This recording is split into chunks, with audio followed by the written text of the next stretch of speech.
열왕기상 11장은 이 솔로몬이 어떻게 타락하고 또 그렇게 무너진 그런 과정에 대한 이야기를 하고 있는 거예요. 솔로몬은 40년을 다스렸지만 사실은 이 40년이 모두가 다 그에게 행복하고 또 나라가 평안하고 뭐 이랬던 것은 아니에요. 왜냐하면 지금 이 11장에서의 이 사건들은 이 40년의 역사 속에서 계속해서 조금씩 무너지는 이런 과정이었던 거죠. 그러니까 분명히 그 안에도 이 지금 그런 위험의 요소들이 있는 거예요. 우리가 잘 알고 있는 것처럼 이 역사는 열왕기 상하가 있고요. 그리고 역대 상하가 있는 거잖아요. 역대 상하는 유다 지파의 입장에서 기록된 말씀이지만 특별히 이 열왕기 상하의 이 말씀은요. 기준이 어디 있냐면 신명기에 있어요. 그러니까 이 열왕이라고 하는 게 왕들의 열거들이잖아요. 이 왕들의 이 내력들이 기준이 어디 있느냐? 이 신명기의 말씀에 있다는 거예요. 우리가 뭐 계속해서 이 왕들의 이야기를 하겠지만 가깝게는 기준이 어디냐면 다윗이에요. 이 다윗이 하나님의 모든 왕의 기준이 되는 거고요. 또 그 다윗의 이전에 뭐냐면 하나님과 이스라엘 백성들이 맺은 언약에 있는 거죠. 그게 신명기 언약이에요. 그러니까 신명기 언약이라는 것은 결국 하나님은 그들의 요구를 들어주셔서 왕도 세우고 지도자를 세워요. 그런데 이방의 이 지도자와 이 이스라엘의 지도자는 분명하게 다른 거죠. 그 분명하게 다른 게 뭐냐면 왕이지만 왕이 곧 이 신의 아들이 아니에요. 그러니까 똑같이 이스라엘 백성들처럼 한 형제고 그리고 그들에게 있어서 위임받은 하나님이 주신 은사대로 쓰임받는 청지기와 같은 거예요. 여러분 이게 굉장히 중요한 건데 이 이방인의 이 왕들에게 가지고 있는 속성이 뭐냐면 자기가 신의 아들이에요. 그러니까 신의 아들이기 때문에 자기 멋대로 마음대로 할 수 있다는 거예요. 자기가 곧 나라고 자기가 곧 법이에요. 그런데 이스라엘의 나라는 왕이 법이 아니에요. 하나님의 말씀이 법이에요. 그리고 자기가 주인이 아니에요. 하나님이 주인이신 거예요. 그래서 그 말씀에 왜 이스라엘 왕들이 율법을 중시하고 또 그 율법을 따라서 그 왕들이 지켜야 될 약속들이 있어요. 특별히 오늘 11장에서 솔로몬이 결정적으로 가장 치명적으로 이 실패했던 또는 이 몰락한 왕으로서의 이 하나님의 영광과 그 영광에 드려진 그림자가 너무 큰 거예요. 그래서 지금 이 솔로몬이 왜 그럴 수밖에 없었냐라고 했을 때 오늘 이 11장에서 계속 말하는 게 뭐냐면요. 마음에 대한 얘기를 해요. 그러니까 1절부터 솔로몬 왕이 바로의 딸 외에 이방인의 많은 여인을 사랑하였으니 이 사랑이라는 것도 이 마음에 있는 거예요. 그러면서 계속 마음이 돌아섰다. 그들의 마음이 그의 마음이 하나님으로부터 돌아서서 또 그 여인들이 계속해서 그 마음을 돌이키게 했다. 이렇게 얘기를 해요. 그러니까 솔로몬이 가지고 있는 가장 중요한 이 타락의 이유가 마음이 변질됐다는 거예요. 그가 처음에 기본에서 받은 하나님의 이 말씀이 뭐냐면 뭘 원하냐 할 때 그가 원했던 게 뭐냐면 듣는 마음이거든요. 그러니까 마음의 문제예요. 근데 그 마음이 어떤 거냐? 내가 하나님으로부터 듣겠습니다. 이런 거예요. 듣는 마음이라는 것을 지혜라고 설명을 해주는 거고, 그 듣는 마음 때문에 솔로몬이 모든 또는 모든 이 세계 나라의 열방으로부터 지혜의 사람, 솔로몬 하면 지혜잖아요. 그 지혜라고 하는 것이 듣는 마음이 있었어요. 그거를 다르게 얘기하면 또 열린 마음 이렇게 또 표현을 해요. 그러니까 듣는 마음이든 열린 마음이든 그 마음이 늘 하나님으로부터 듣겠다라고 이야기를 하고 있는 거죠. 그런데 지금 이 솔로몬이 그 여인들과 통혼하면서 그 통혼하는 것 때문에 마음이 변하는 거죠. 2절에 있는 말씀에 보면 이스라엘 자손에게 말씀하시기를, 이게 신명기의 말씀이에요. 너희는 그들과 서로 통혼하지 말며 그들도 너희와 서로 통혼하게 하지 말라. 그들이 반드시 너희의 마음을 돌려 그들의 신들을 따르게 하리라 하셨으나 솔로몬이 그들을 사랑하였더라. 그러니까 그가 사랑하는 것이 바뀐 거죠. 그러니까 듣는 마음이 바뀐 거예요. 하나님의 음성을 들었고 하나님의 말씀을 들어야 되는데 그들의 마음이 변했어요. 네, 그러면서 3절에 있는 말씀에 보면 왕은 후궁이 700명이고 첩이 300명이다. 이게 이 부인이 1000명이 된다는 게 말이 되나요? 이게 뭐 실제로 그런 이게 사실이다 아니다라는 거를 떠나서 지금 기본적으로 이 솔로몬에게는 이미 그런 이 통혼이라는 게 어떤 거냐면 다 실질적으로 다 계약 결혼과 같은 거예요. 그러니까 사랑했다라고 표현하지만 결국에는 그것이 다 계약 결혼이에요. 왜냐하면 11장 1절에 솔로몬의 왕이 바로의 딸 외에 이방인의 많은 여인을 사랑하였으니 이렇게 했지만 이 바로의 딸부터도 이미 그것이 그 당시에 이 제국에 빌붙어서 그 딸과 결혼하면 서로가 좋은 거 아닌가라고 하는 것으로서 이 결혼을 시작한 게 솔로몬이거든요. 그러고 나니까 뭐 상상도 초월할 만한 그런 후궁이 700이고 첩이 300명이다 이렇게 얘기를 합니다. 그러면서 4절에 있는 말씀에 솔로몬의 나이가 많을 때 그의 여인들이 그의 마음을 돌려 다른 신들을 따르게 하였으므로, 그러면 이 마음의 변화가 이게 다른 신들을 섬기게 됐음으로 인해서 이렇게 변화되는 것이 도대체 왜 그럴까라고 생각해 보면 그런 거죠. 뭐 여기에 이 말씀에는 정확하게 왜 그렇게 마음이 돌려졌을까라고 생각해 보면 알 수가 없는데 사실은 그런 거예요. 솔로몬이 우리가 계속 10장에서도 그렇고 계속 했던 게 뭐냐면 성전을 짓고 또 왕궁을 짓고 또 그 안에서 병마를 만들고 했던 그 모든 이 과정이 자기가 주인이 되고 싶은 마음이에요. 그러니까 하나님이 주인이 아닌 거예요. 그리고 지금 여기 지금 그 각각의 5절부터는 그 부인들이 데리고 온 신들의 이름이 있어요. 시돈 사람의 여신 아스다롯, 암몬 사람의 가증한 밀곰, 그리고 7절에 모압의 가증한 그모스, 그 다음에 암몬 자손의 가증한 몰록. 이게 가증하다라는 게 뭐냐면 하나님이 보시기에 너무너무 이게 아름답지 않는 거, 이게 가증한 거예요. 그런데 왜 그런 신들을 데리고 와서 왜 다윗은 그 신들에게 마음을 갔을까?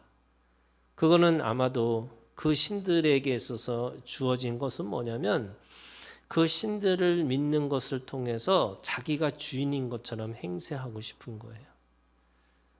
이게 이제 모든 우상의 특징이 그거거든요. 이 우리가 이제 그 우상을 섬기는 걸 통해서 우상한테 내가 다 모든 걸 드리는 것처럼 보이지만 결국에는 자신의 욕망을 채우기 위한 신들이에요. 그러니까 내가 마음대로 하고 싶은 거예요. 근데 하나님은 그렇게 마음대로 할 수 없잖아요. 하나님은 말씀도 있고요. 서로 언약도 있고요. 또 내가 청지기로서 성실하고 그걸 따라가야 되는데 이 우상은 내가 왕인 거예요. 내가 주인인 거예요. 내가 하고 싶은 대로 할 수 있다는 거예요. 솔로몬이 이 듣는 마음으로부터 이게 시작됐지만 결국에는 이 부인들의 가지고 온 이 신들을 때문에 그의 마음이 정확하게 하면 닫혀버린 거죠. 이게 로마서로 얘기하면 듣지 않는 거예요. 그게 뭐냐면 고집과 회개하지 않는 마음 이거예요. 고집이라는 게 뭐냐면 자기 중심의 마음을 가지고 꽉 쥐어서 다른 사람의 말을 듣지 않는 거죠. 우리가 잘 알고 있는 것처럼 가장 무서운 뱀이 그잖아요. 귀머거리 독사예요. 귀머거리 독사라는 게 성경적 용어인데 독사도 독을 뿜고 하지만 제일 무서운 독사가 남의 걸 듣지 않는 귀머거리 독사. 독사가 원래 이 뱀은 원래 귀가 없는 거잖아요. 그러니까 하나의 상징적인 의미인 거죠. 그러니까 남의 얘기를 절대로 듣지 않고 그래서 듣지 않으니까 오히려 공격하고 더 세게만 나가는 것처럼 지금 이 솔로몬은 결국 우상을 통해서 뭐냐면 고집과 회개하지 않는 마음으로 꽉 잡혀 있는 거예요. 그것이 이 솔로몬이 결국에는 이 아름답지 않은 또는 결국 그것이 평화롭지 않은 삶으로 살 수밖에 없는 그것이 되는 거죠. 9절부터는요. 이 9절이 아니에요. 14절부터는 이 솔로몬을 대적하는 사람들의 기록이 돼 있어요. 그러니까 솔로몬의 이야기인데 솔로몬을 대적하는 사람이 나타났다는 거예요. 그게 14절에 보면은 여호와께서 에돔 사람 하닷을 일으켜 솔로몬의 대적이 되게 하시니 이랬어요. 이 대적이라는 거 히브리어가 뭐냐면요. 사탄이에요. 원어가 그런 거예요. 대적이라는 말이 사탄이에요. 그러니까 하나님이 그 사탄을 이 하닷이라는 사람을 하나님의 도구로 써서 어떻게 해요? 사람의 막대기로 쓰는 거예요. 솔로몬에게 돌아올 수 있는 기회를 주시는 거죠. 그러니까 대적자들이 일어나요. 이 하닷뿐만 아니라 또 누가 나오냐면 23절에 하나님이 또 엘리야다의 아들 르손을 일으켜 솔로몬의 대적자가 되게 하시니 사탄이 되게 하시는 거죠. 뿐만 아니라 그죠? 26절에 보면은 솔로몬의 신하 느밧의 아들 여로보암이 또한 손을 들어 왕을 대적하였으니 그러니까 대적자가 아주 대표적인 대적자 3명이 나타나는 거예요. 근데 왜 이렇게 대적자가 나타났을까라고 생각해 보면 오늘 이 말씀에 보면요 이렇게 돼 있어요. 11장 2절에 있는 말씀에 이렇게 돼 있습니다. 2절이 아니죠.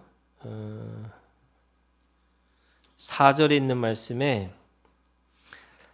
솔로몬의 나이가 많을 때 그의 여인들이 하고 마지막에 보면 이렇게 써요. 그의 하나님 여호와 앞에 온전하지 못하였으니 이랬어요. 여호와 앞에 온전하지 못하다. 이 온전하다라는 말이 이게 히브리어로 샬람, 샬렘. 그러니까 온전하다 이게 샬렘이에요. 그런데 솔로몬의 이름이 뭐냐면요, 이 히브리어로 쉘로모예요. 쉴로모. 그러니까 사실은 같은 의미를 갖고 있어요. 이 솔로몬의 의미가 뭐냐면 평화잖아요. 샬롬에서부터 시작되는 거예요. 그러니까 솔로몬이 원래 지혜고 또 이 듣는 마음을 가지고 지혜를 가지고 살면 평화가 만들어지는 거예요.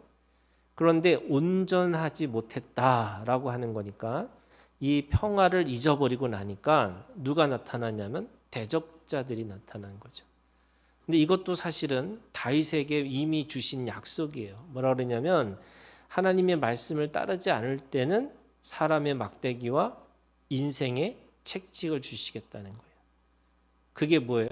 그게 복이에요. 사람의 막대기를 주시는 것도 복이고 또 인생의 책찍을 주시는 것도 복이에요. 왜? 돌아오라고. 원래는 심판을 받아야 돼서 완전히 끝내야 되는데 그렇게 끝내지 않으시고 그 막대기와 그 책찍을 통해서 돌아오게 만드시고자 하는 거죠.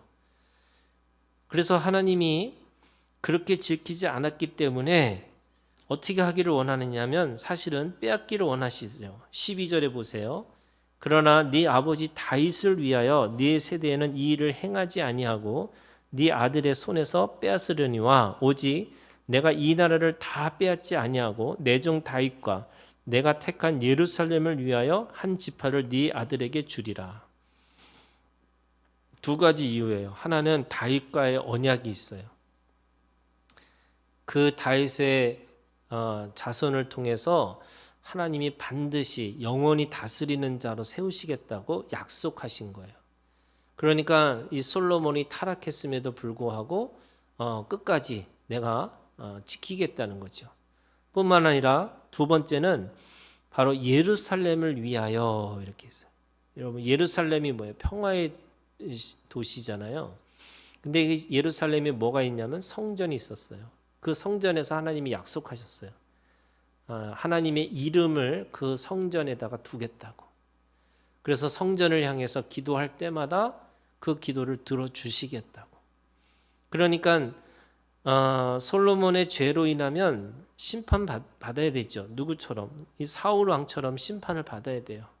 그런데 하나님은 솔로몬을 끝까지 심판하지 않으시고 기다리시겠다는 거예요. 그것은 다윗의 언약과 그 성전의 언약 때문에. 그래서 하나님은 그 약속을 지키시기 위해서 끝까지 그 솔로몬의 후손들에게 보고 계신 거죠. 자, 그러면 결국에는 어떤 문제냐? 이 마음이 온전하지 못했다. 이 마음이 온전하지 못했다라는 게 어떤 뜻이냐면 세 가지 의미가 있어요. 첫 번째는요. 그 입에서 하나님의 말씀을 떠나지 않게 해야 되는데 이 솔로몬, 그러니까 이 솔로몬이 가지고 있는 가장 중요한 마음을 합한 자로서 살지 못했던 이유가 뭐냐면 그 말씀이 입에서 떨어져 나간 거죠. 이 입에서 계속 떠나지 않게 내가 묵상하고 살아야 되는 거예요. 그게 마음의 합한 자예요. 그리고 온전한 마음이에요. 두 번째는 그 입에서 말씀을 계속 내가 되새김질하면서 말씀을 지키고 행하고 살아야 되는 거죠. 그게 마음의 합한 자고 온전한 마음의 소유자라고 얘기하시는 거예요. 그리고 세 번째는 가장 중요한 건데 여러분 이게 묻고 듣는 거예요. 그러니까 듣는 마음이라는 게 어디서부터 시작하는 거냐면 내가 하나님 앞에 묻는 거예요. 그래서 묻고 듣는 거예요. 근데 그거를 솔로몬이 더 이상 그걸 묻고 듣지를 않는다는 거죠. 그게 이 이방의 신들이 가지고 있는 그런 특징이에요. 여러분 이방의 신의 특징이 뭐예요? 사람이 만든 상에다가 말하지 않는 신이에요. 그러니까 엄밀히 따지면 자신의 욕망을 투영한 것이 그 신의 모습이지 결코 그 신 자체가 살아 움직여서 뭔가를 우리한테 해주는 것이 아니라는 거예요. 그러니까 늘 자신의 욕망의 투영이 그 신들에 있는 모습들인 거죠. 자, 그러면 이 대적자들을 통해서 하나님이 결국 말씀하시고자 하시는 게 뭐냐? 아까 얘기했잖아요. 이 대적자라고 하는 이 사탄을 통해서 하나님이 우리한테 돌아오라는 거잖아요. 그러면 첫 번째가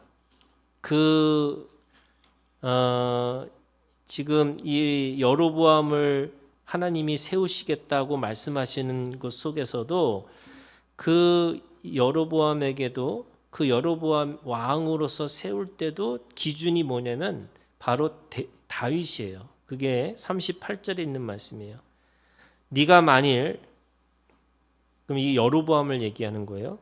내가 명령한 모든 일에 순종하고 내 길로 행하며 내 눈에 합당한 일을 하며 내 종 다윗이 행한 것 같이 내 율례와 명령을 지키면 내가 너와 함께 있어 내가 다윗을 위하여 세운 것 같이 너를 위하여 견고한 집을 세우고 이스라엘을 네게 주리라. 지금 유다와 이 북이스라엘이 갈라지는 이 여로보암에게도 이 북이스라엘에게 주는 왕의 기준이 뭐냐면 다윗이에요. 그럼 왜 다윗에게 있느냐? 여러분, 다윗의 마음이라는 게 어디에 있는 거냐면 우리 열왕기상 3장 6절에 있는 말씀을 보죠.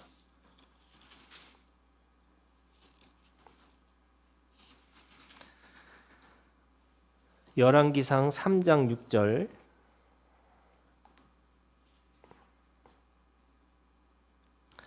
우리 다 같이 요 열왕기상 3장 6절을 한 목소리로 함께 읽겠습니다. 시작.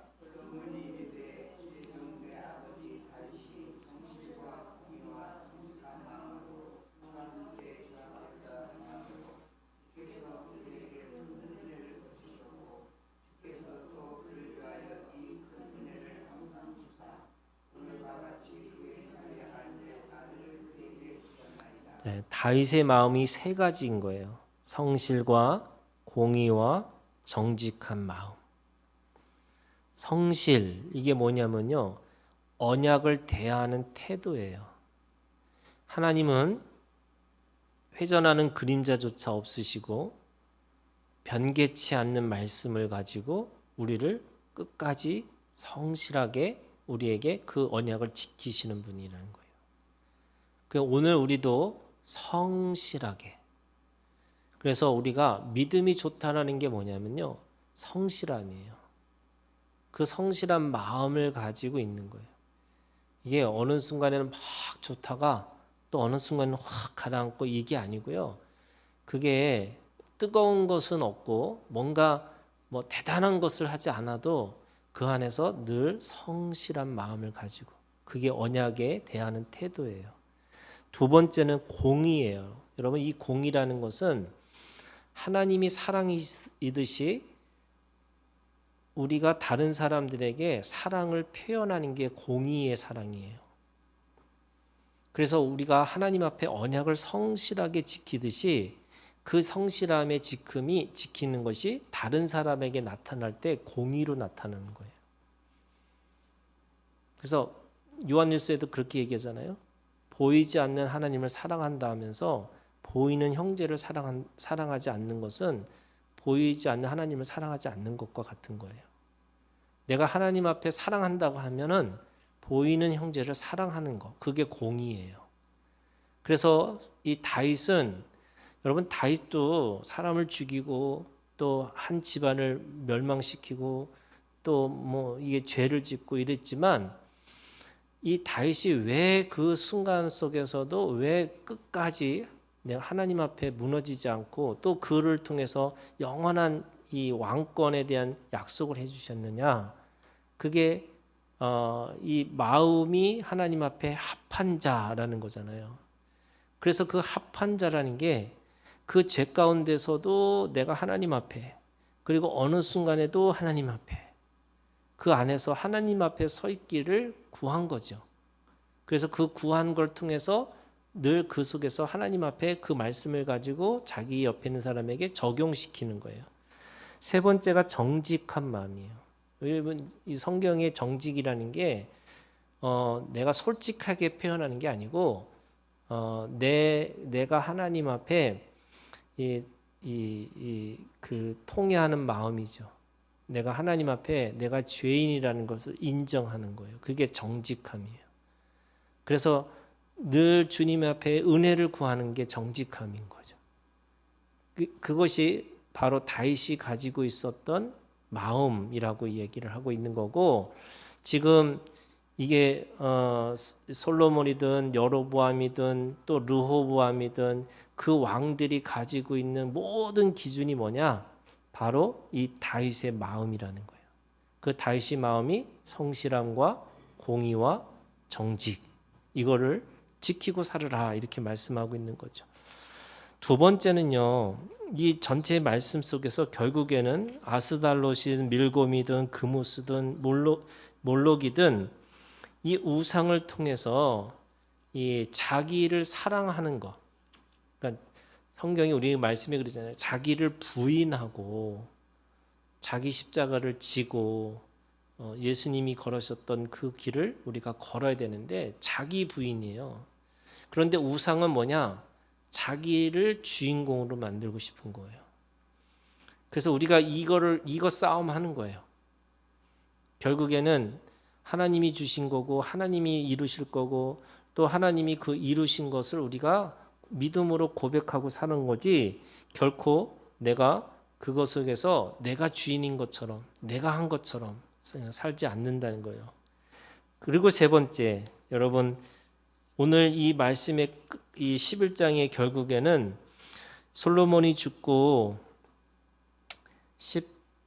43절에 그의 아들 르호보암이 대신하여 왕이 되니라, 이렇게 됩니다.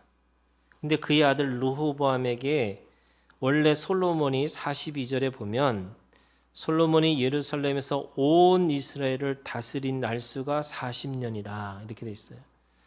온 이스라엘이에요. 그런데 물려준 게 뭐예요? 10개를 빼앗기고 결국에는 유다와 그 베냐민 족속밖에 안 남은 거죠. 이게 솔로몬이 가지고 있는 자기 인생의 이 기업이고 유업이죠.